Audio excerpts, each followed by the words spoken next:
Olá, graça e paz. Essa é a 49ª semana da nossa jornada de leitura bíblica. Nesta semana, avançamos no livro de Provérbios, do capítulo 16 até o 24.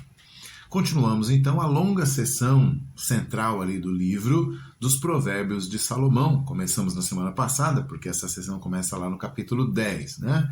E são aqueles mesmos provérbios curtos, geralmente usando paralelismo, né, de duas linhas, cobrindo os mais diversos temas. Honestidade no comércio, bom governo, a comunicação sadia, relacionamentos, honra, pobreza e riqueza e muitos mais outros temas, né? Então, nós vamos até o capítulo 22, né, onde termina essa sessão de Provérbios de Salomão.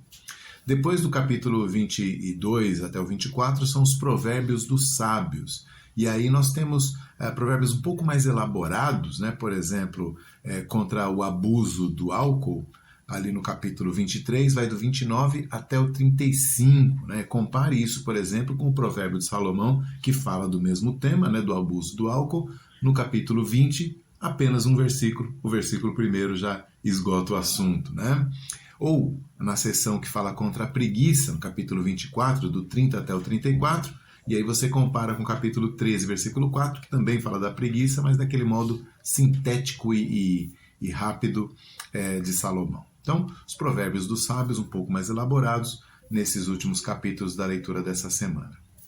Os destaques aqui que eu quero fazer é a respeito da natureza dos provérbios, né? O livro de Provérbios traz um pouco de confusão para algumas pessoas que não entendem a questão do estilo de literatura que está ali na nossa mão. O que são provérbios? Provérbios são constatações das regras gerais da vida que o sábio percebe, né, observando. Ele observa a vida como ela é e ele vai usando o conhecimento que ele tem da lei de Deus, vai usando o bom senso e vai, então, tentando transmitir de uma maneira bastante didática, de uma maneira bastante memorável, aquelas leis que ele percebeu, aquelas regras que ele percebeu do cotidiano, né? E aí, quem quiser fazer essas aplicações à sua própria vida, vai então poder usufruir das vantagens da sabedoria, mesmo não sendo tão sábio assim como aqueles que formularam os provérbios, né? Exemplos disso, um dos mais famosos provérbios do livro inteiro é Provérbios 21, versículo 6, que diz: ensina a criança no caminho que deve andar, e ainda quando for velha, não se desviará dele. Com base nesse provérbio, muitas pessoas entendem que ali há uma promessa divina. Se você educar a criança, ela não vai se desviar. E como explicar, então, tantas pessoas que se desviam? Quantas crianças criadas na igreja que se desviam, né? Quantos que se desviaram, por exemplo, na igreja primitiva? Colegas de Paulo que se desviaram? Como assim? Será que alguém ensinou errado, né? E também não são mandamentos, viu? Então, por exemplo, se você pensar em promessas divinas a respeito dos filhos, não é que não existam promessas assim na Escritura, mas não estão em Provérbios. Provérbios não tem promessas. O que você pode encontrar é, por exemplo, Pedro dizendo lá em Atos 2 que as promessas de salvação e de perdão que são para nós, são também para os nossos filhos. Está aí, né? Ou Paulo dizendo lá na carta aos Coríntios que os filhos dos crentes são santos, mesmo que seja um crente só, né, no casal. E também não são mandamentos. Pense, por exemplo, lá em Deuteronômio 6, onde há uma ordem direta para que nós inculquemos a palavra de Deus nos nossos filhos, em todo o tempo, né? Caminhando, deitado, em casa, na rua. Ou Efésios 6, que diz que os pais devem criar os filhos na disciplina do Senhor. Esses são exemplos de profecias, de promessas e de mandamentos. Mas provérbio não é nada disso. Provérbio é instrução. Você quer ter filhos tementes a Deus? Então ensine-os desde pequenos o temor do Senhor. É isso que o proverbialista está falando. Mas aí alguém vai dizer assim, meus filhos se desviaram, então isso significa que eu não os ensinei, né? Será que eu não os ensinei direito, eu não ensinei... Não é essa a questão. Deste lado do Éden, depois da queda, ninguém vai ensinar perfeitamente os seus filhos no caminho da fé E ninguém também vai aprender perfeitamente o caminho da fé com seus pais. Isso é um fato. Agora, ainda assim, o provérbio está ensinando ou indicando qual é a ordem natural das coisas, como as coisas geralmente ocorrem no mundo de Deus. Como é que as coisas acontecem? As pessoas precisam aprender cedo as coisas mais importantes, porque esse aprendizado é o que fica. Né? Então, é uma lei de Deus, é uma lei do mundo de Deus, é assim que as coisas funcionam. Né?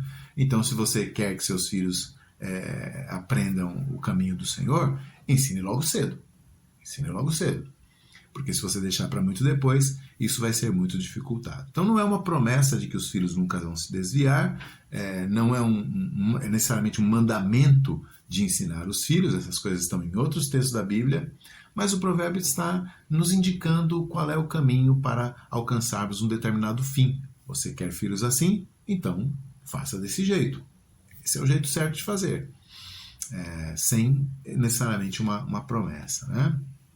Um outro exemplo clássico de má compreensão da natureza dos provérbios está na nossa próxima leitura da semana que vem, mas eu vou puxar o exemplo agora, lá em Provérbios 26, versículo 4 e 5, é um clássico também da interpretação dos provérbios, que diz assim o versículo 4: Não respondas ao insensato segundo a sua estultícia, para que não te faça semelhante a ele. E o versículo 6 diz: Ao insensato, responda segundo a sua estultícia, para que não seja ele sábio aos seus próprios olhos. Então, um do lado do outro ali, um abaixo do outro, e você tem conselhos completamente opostos. Né? É para responder de acordo com o tolo ou não é para responder de acordo com o tolo? O que é que o salmista, o que é que o proverbialista está querendo de nós? Né? Qual é o mandamento aqui? Né? Não tem mandamento. O proverbialista está nos falando de como é que as coisas acontecem. Ele está dizendo, quando você responde o insensato de acordo com a estultícia dele, você se faz semelhante a ele. Né? Mas, por outro lado, você também pode responder o insensato, segundo a sua estultícia, para cortar essa arrogância dele de achar que é sábio. Então, você desce ao nível dele para respondê-lo, para que ele não fique, não continue na sua loucura, na sua tolice de se achar sábio. Né? Então você rebate aquela bobagem sem deixar que aquilo crie raízes. Né?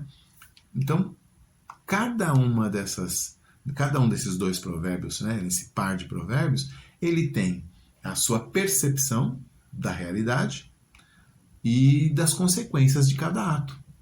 Vai caber ao sábio que está ali na sala de aula dos provérbios, né, aprendendo, vai caber ao sábio decidir de acordo com cada situação e de cada necessidade. Então, se eu percebo um tolo que precisa ter as asas cortadas, eu devo responder a ele, né, de acordo com a sua... descer ao nível dele para poder confrontá-lo, né, com a sua estultícia, com a sua tolice.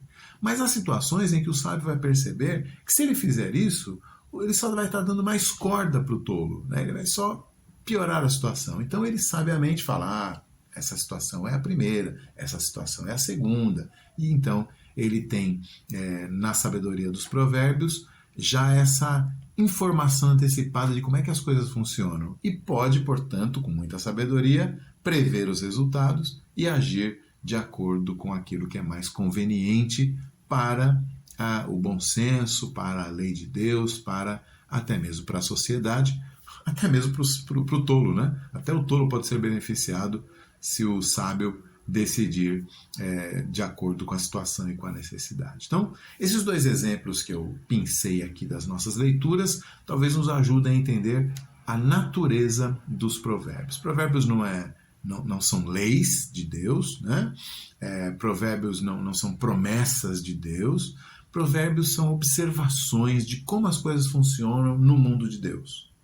Certo? Então, você quer ser sábio, você quer saber entrar e sair por esse mundo tão complexo que Deus fez, busque essa sabedoria. Ali você vai poder compreender melhor os atos, as consequências das coisas que você pode fazer e assim tomar a melhor decisão em cada situação. Por isso que o provérbio sempre vai esmiuçar, né, detalhar as situações diversas. Ele fala de cada detalhezinho, né, no trabalho, no relacionamento conjugal e tudo mais. Ele desce a cada minúcia porque ele quer mostrar que a sabedoria ela é assim, detalhada, né? Ela busca em cada situação a melhor atitude. Um último detalhe aí sobre a natureza dos provérbios é que, não sendo nenhum mandamento e nem uma promessa absoluta, né, ele nos faz refletir, né, a respeito dessa sabedoria da vida, né, de como lidar melhor com a vida. E ele então está falando daquilo que nós chamamos na teologia de graça comum. Então, como eu tinha falado já na semana passada, essas respostas aqui, esses princípios, podem ser aplicados até mesmo por aqueles que não creem, né? Porque é assim que o mundo funciona, é assim que o mundo funciona e você, seguindo esses princípios, também funcionará bem, né? Então, essa é a ideia. Bom, Provérbios nos dando sabedoria para o dia a dia. Vamos fazendo a nossa leitura, seguindo a nossa leitura e também aprendendo, né? Aprendendo a lidar com cada coisa. Uma última coisa. Se Deus tem uma sabedoria para cada detalhe da vida, isso significa que eu devo buscar ser sábio e agir de acordo com a palavra de Deus em cada detalhe da vida.